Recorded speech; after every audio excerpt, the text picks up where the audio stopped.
Dans le présent épisode, nous vous parlerons du rôle des Forces armées canadiennes dans l'accueil des réfugiés syriens au Canada, de l'approche innovatrice qu'a adoptée un militaire dans les enquêtes sur les accidents, du travail qu'a accompli un militaire afin d'améliorer la qualité de vie des marins canadiens, ainsi que de la manière dont les nouvelles de l'équipe de la Défense font leur entrée dans les médias sociaux.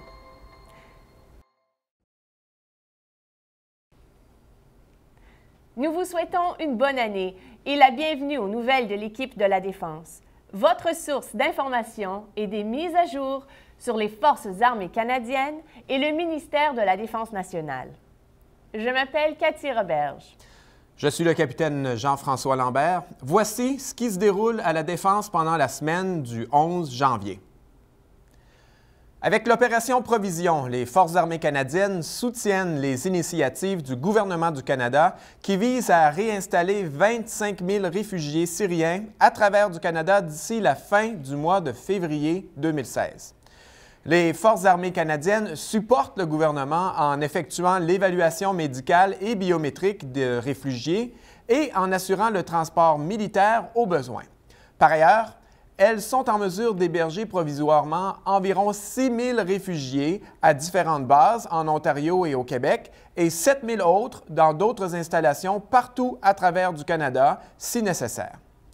Depuis le 5 janvier, 6 300 réfugiés syriens sont arrivés chez nous, au Canada.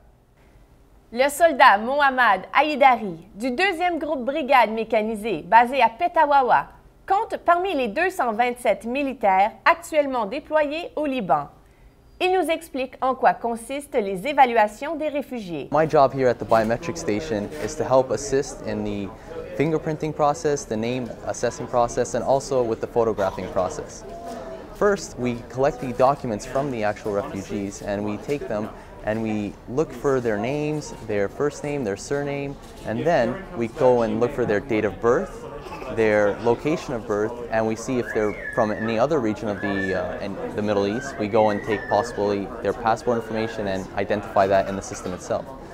After that, what we do is we take their fingerprints, first with their 4 right fingers, then their 4 left fingers, and then both of their thumbs. After that, we take a picture of the refugees and we finalize the process by inputting their digital code onto the sheet and it gets sent along to the next position.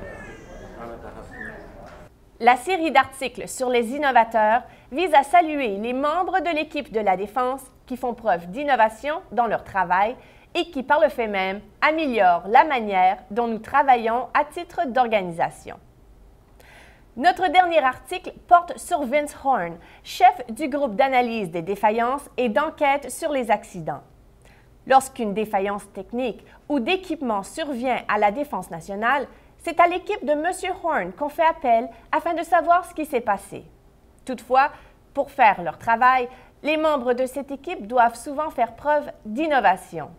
One of the really unique bits of evidence we got for this particular investigation was a video I saw on YouTube the morning after the accident.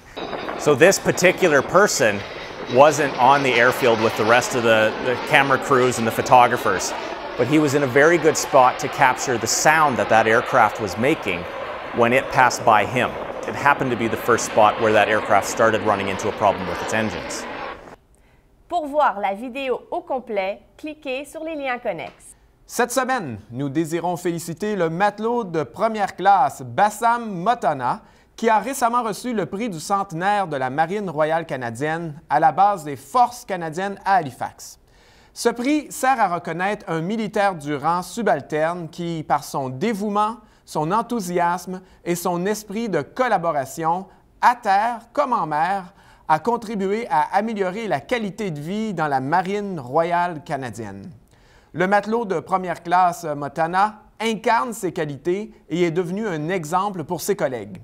Il a agi à titre de sentinelle dans de nombreuses commémorations nationales.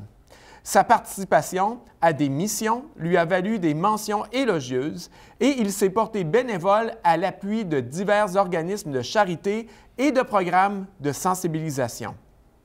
Le vice-amiral Norman, commandant de la Marine royale canadienne, a adressé ces quelques mots lors de la présentation. It was a very stringent and demanding selection process. There were a whole series of nominees, and everybody came with great arguments as to why their sailor was worthy of this, but ultimately you were selected amongst a very, very impressive list of other sailors. So congratulations, well done. Comme vous le savez probablement déjà, dépendamment de l'endroit où vous regardez le présent épisode, il s'agit de notre première émission sur les médias sociaux. Chacun des bulletins bimensuels des nouvelles de l'équipe de la Défense se trouvera sur la chaîne YouTube des Forces armées canadiennes, ainsi que sur les pages Facebook et Twitter des Forces armées canadiennes. Bien sûr, vous pouvez toujours trouver les émissions sur le site intranet de l'équipe de la Défense. Maintenant, voici ce qui s'est produit cette semaine dans l'histoire militaire du Canada. Le 14 janvier 1950, un aéronef North Star de l'établissement d'expérimentation et d'essai du 412e escadron basé à Rockcliffe, en Ontario, achève le premier vol autour du monde en 125,2 heures de vol. Comme toujours, vous pouvez trouver plus d'informations à propos des sujets dont il a été question dans l'émission en cliquant sur les liens que nous vous proposons. Merci d'avoir regardé le bulletin des nouvelles de l'équipe de la Défense. Nous espérons vous retrouver lors de la prochaine émission.